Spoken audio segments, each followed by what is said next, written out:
उपासक का चेहरा अग्नि ज्योतिमय, ज्योतिमय।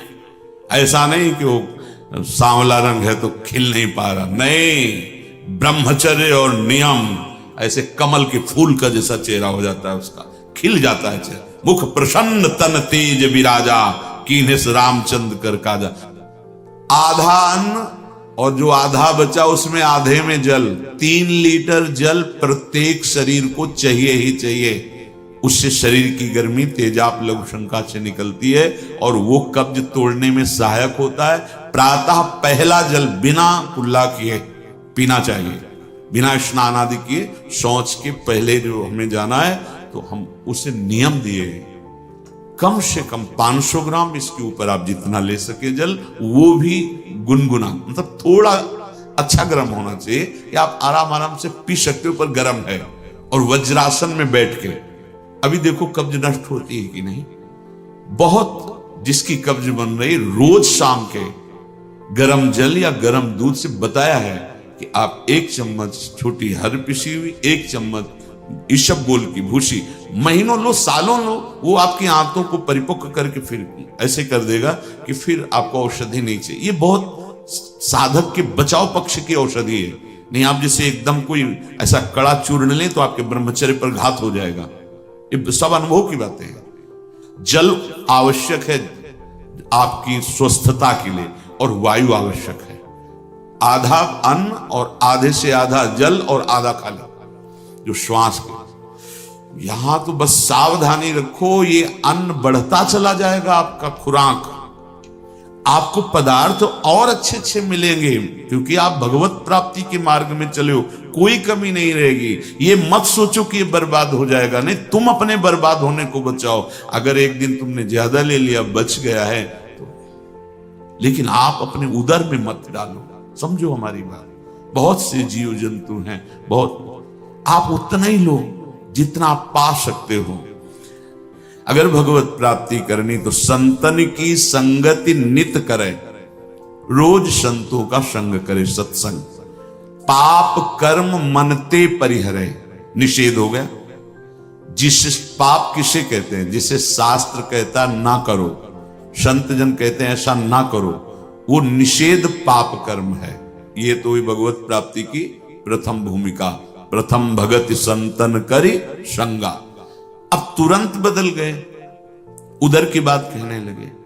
मतलब कितनी खास बात है उदर को ठीक रखना, कितनी खास बात है।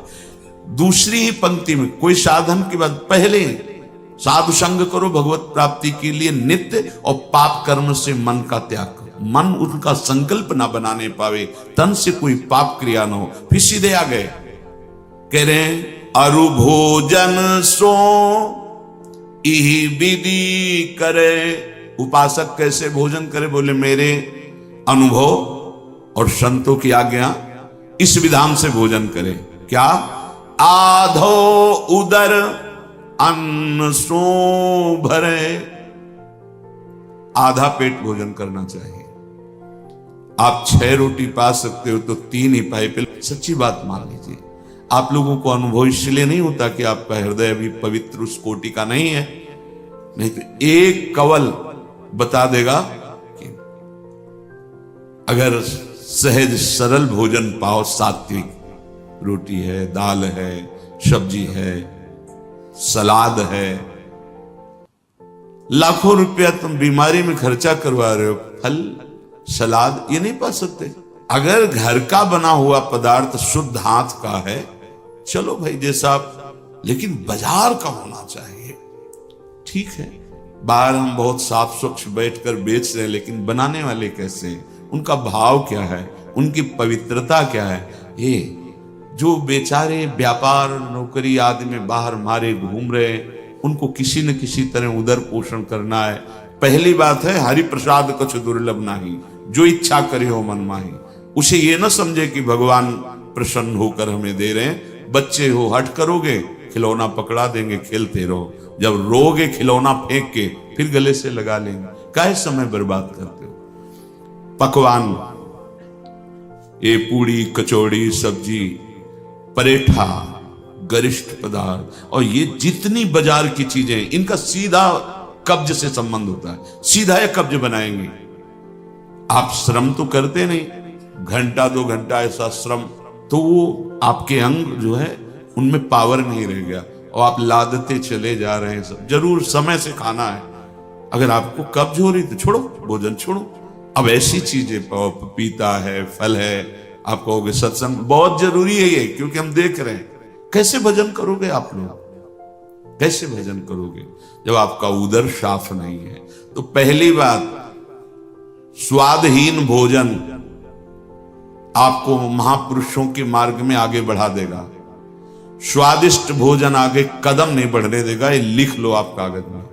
जिसका भजन में आगे उन्नति करनी है तो भोजन नीरस होना चाहिए, तो भजन सरस, और अगर भोजन सरस तो लिख लो, वजन बढ़ेगा, भजन नहीं, वजन बढ़ेगा। बढ़ते चले जा रहे, क्योंकि व्यायाम नहीं, किसी भी तरह की कोई ऐसी श्रम वाली क्रिया नहीं। पड़े रहना है तो बस सोने का मन करेगा, पड़े रहो। प्रार्थना है, अमूल्य जीवन है, अमूल्य कृपा हो गई है। इस रसेंद्री को संभालो। सब इंद्रियां तुम्हारे वश में हो, रसेंद्री वश में ना हो तो तुम जितेंद्री नहीं माने जाओगे। और एक इंद्री केवल रसेंद्री वश में हो, आप स्वाभाविक जितेंद्री हो जाएंगे।